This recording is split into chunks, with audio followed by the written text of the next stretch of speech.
মাননীয় ইয়াং সংসদ সদস্য, আপনাকেও ধন্যবাদ আপনার প্রশ্নের জন্য। আমরা পর্যায়ক্রমিকভাবে সরকার এটা দেবে, পৃথিবীর কোনো সরকারের পক্ষেই একবারে এটি করা সম্ভব না। মাননীয় সদস্য আবুল হাসনাত, প্রশ্ন আছে? সম্পূরক প্রশ্ন করতে পারেন।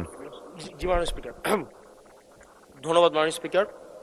মাননীয় স্পিকার, মাননীয় প্রধানমন্ত্রী মাত্র যে উত্তরটি দিয়েছেন, নারীদের সামগ্রিক উন্নতির জন্য, অর্থনৈতিক উন্নতির জন্য যেসব পদক্ষেপগুলো নিয়েছেন, সেসব পদক্ষেপের 5 নম্বর প্যারাগ্রাফের আলোকে মাননীয় স্পিকার আমার সম্পূরক প্রশ্ন। মাননীয় প্রধানমন্ত্রী বলেছেন যে টোটাল 4 কোটি পরিবারকে আমরা ফ্যামিলি কার্ডের আওতায় নিয়ে আসব।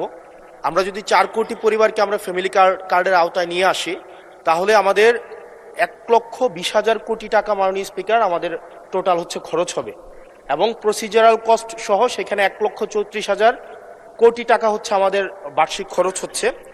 আবার গত সপ্তাহে মাননীয় স্পিকার আমরা ফার্মার্স কার্ডের বিষয়ে জানলাম যে 2,75,00,000 ফার্মার্সকে আমরা ফার্মার্স কার্ডের অধীনে আমরা নিয়ে আসবো। মাননীয় সদস্য সরাসরি প্রশ্ন করুন, ভূমিকা বাদ দেন, প্রশ্ন করুন। তো সেখানে 6,875 কোটি টাকা, যেখানে প্রসিজারাল কস্ট সহ 7,000 কোটি টাকা মাননীয় স্পিকার খরচ হচ্ছে।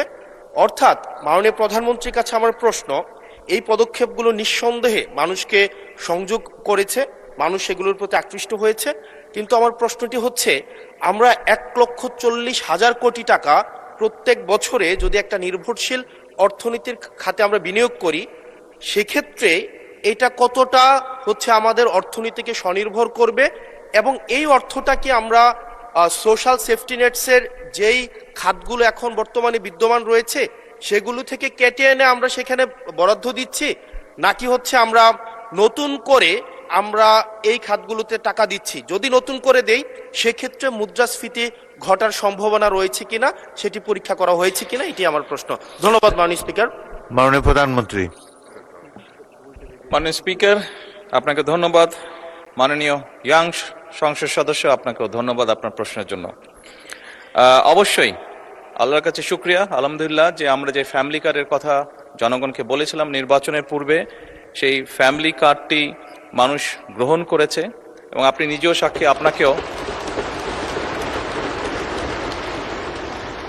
আপনি নিজেও সাক্ষী, আপনার নির্বাচনী এলাকাতেও আপনাকেও মহিলারা ঘিরে ধরেছিল ফ্যামিলি কার্ড দেওয়ার জন্য। আপনি উত্তরে বলেছেন যেই মুহূর্তে ফ্যামিলি কার্ড সরকার দেবে আপনি চেষ্টা করবেন তাদেরকে ফ্যামিলি কার্ড ডিস্ট্রিবিউট করার জন্য।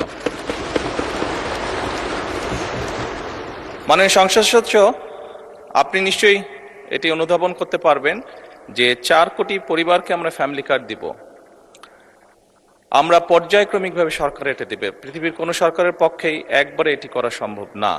এই ডাটাগুলো কালেক্ট করতে হবে, কার কি অবস্থা, প্রত্যেকটা ফ্যামিলি ডাটা কালেক্ট করবে, পর্যায়ক্রমিকভাবে আমরা দিব।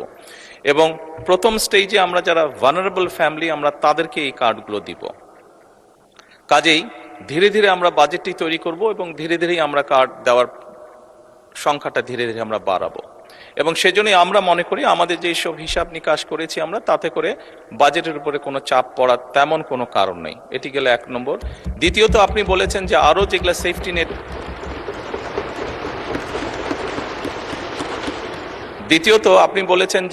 যেগুলো social security safety net program আছে সেগুলির সাথে কনফ্লিক্ট করবে কিনা। মাননীয় সংসদ সদস্য, আপনি যদি দেখেন এই মুহূর্তে যে কটি ধরনের ডিফারেন্ট কাইন্ডের এই ধরনের প্রোগ্রাম আছে, আপনি যদি সবগুলোর অর্থ সহযোগিতা অ্যাড করেন, দেখবেন যে ফ্যামিলি কার্ডে যেই 2,500 টাকা দেওয়া হচ্ছে সবগুলো অ্যাড করলে সেটার পরিমাণ না। অর্থাৎ ফ্যামিলি কার্ডে যেই সহযোগিতা দেওয়া হচ্ছে টাকার ভলিউমে সেটা সবচেয়ে বেশি, ভলিউমে বেশি, 2,500 টাকা কোনোটাই। সবগুলোকে একজন মানুষকে যদি সবগুলো সুবিধা দেন এই মুহূর্তে যেগুলো চালু আছে, তাহলে একজন লোক 2,500 টাকার কম পাচ্ছে, বেশি পাচ্ছে না। সমুদ্রের গর্জনে ভিন্ন স্বাদের সামুদ্রিক খাবারের ভরপুর আয়োজন উপভোগ করতে আজই চলে আসুন প্যাসিফিক বিচ লাউঞ্জ ক্যাফে কক্সবাজারে।